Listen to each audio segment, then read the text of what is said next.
umur 40 tahun, asal desa Karanganyar, RT 3 RW 1, Kecamatan Purwonegoro, Kabupaten Banjarnegara. Pekerjaan saya tani, ngurus kambing. Saya nggak punya lahan, tapi cuma sedikit. Pekerjaan saya buruh tani.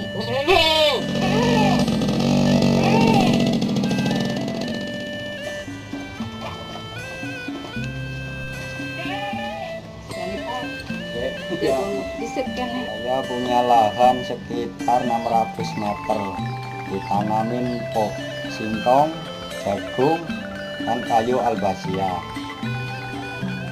Hasilnya tidak mencukupi untuk kebutuhan. Dulu saya melihara kambing, pertama itu dari buruk lah, sistemnya buruk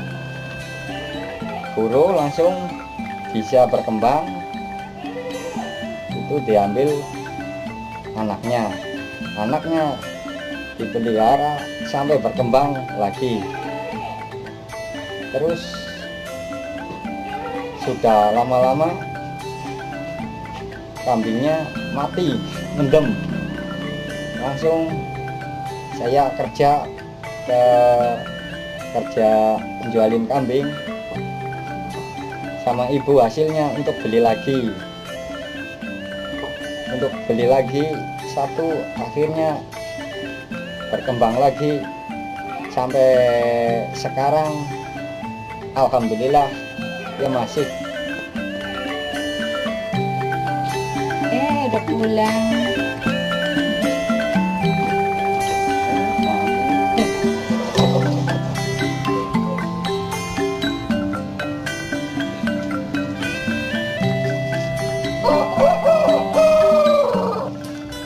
Berasal dari beras organik buat bikin mendoan, bikin gorengan.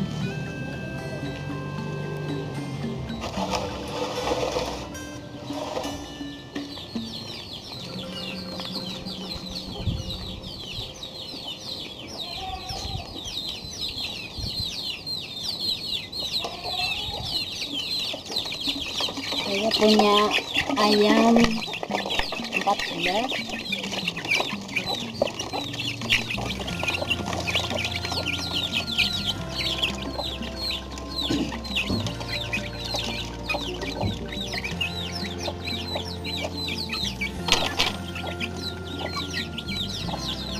Ini yang tadi biasa kasih makan, ini cuma berapa?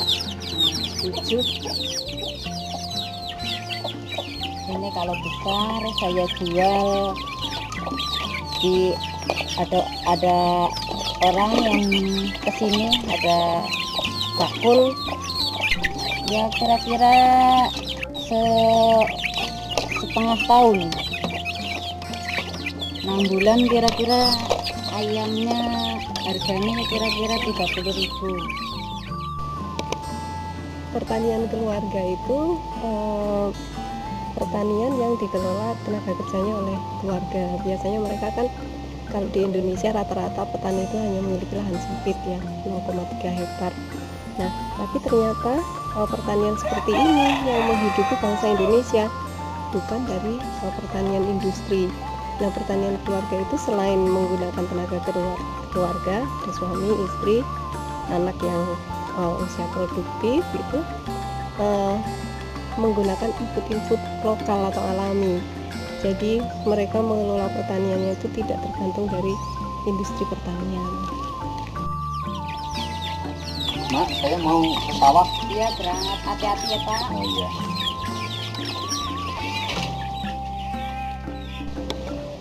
Nah, karena namanya pertanian keluarga, jadi setiap anggota keluarga yang terlibat di dalam pertanian itu diakui, ada pengakuan. Kalau pada umumnya sekarang ini kalau kita mengatakan pertanian itu kan hanya kepala keluarganya, yang notabene itu adalah laki-laki. Tapi kalau pertanian keluarga itu ada peran laki-laki atau suami, peran perempuan atau istri, dan anak-anak perempuan yang ikut terlibat di dalam pertanian juga diakui ada peran dan fungsinya masing-masing.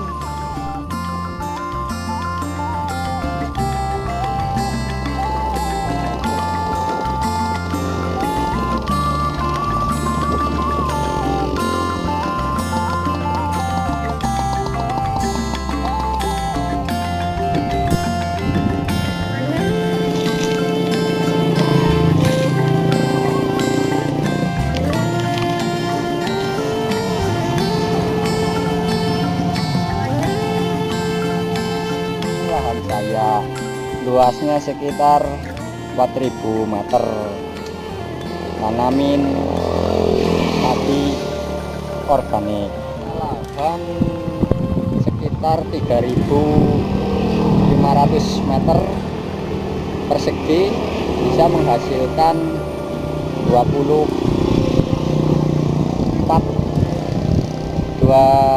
ton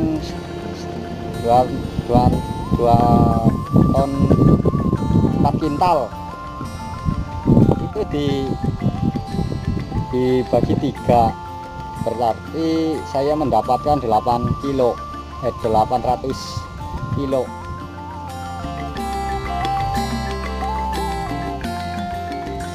Saya berharap dari pertanian organik ini bisa untuk membantu anak saya yang lagi sekolah, dan bisa untuk menghidupi keluarga.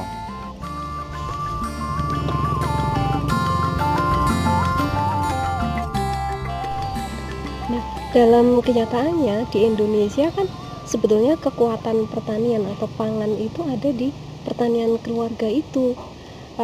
Mereka mengelola lahannya secara mandiri gitu ya. Tetapi ini yang tidak dilihat oleh pemerintah sebagai soko guru dari kedaulatan pangan atau sebagai produsen pangan skala kecil. Pemerintah lebih menghargai produsen pangan itu adalah produsen besar, industri-industri pangan gitu. Nah, kalau kita sekarang mengalami berbagai krisis pangan, krisis energi dan lain-lain, itu harus cara mengatasinya harus kembali ke pertanian yang berbasis keluarga, karena mereka terbukti mampu tetap eksis meskipun dihantam oleh berbagai krisis ya, ada krisis keuangan, krisis iklim, krisis energi dan lain-lain, karena mereka tidak boros energi gitu ya. Jadi mereka menggunakan bahan-bahan secara alami. Dan ironisnya pertanian keluarga itu belum mendapat dukungan dari pemerintah gitu. Jadi malah ada menteri yang mengatakan pertanian keluarga itu tidak realistis karena lahannya sempit gitu ya. Nah, ini menurut saya salah teori menteri ini, dan bahkan salah cara memandang gitu ya. Kalau kita bertumpu pada industri pertanian, ya kita awal dari kehancuran pangan suatu bangsa gitu.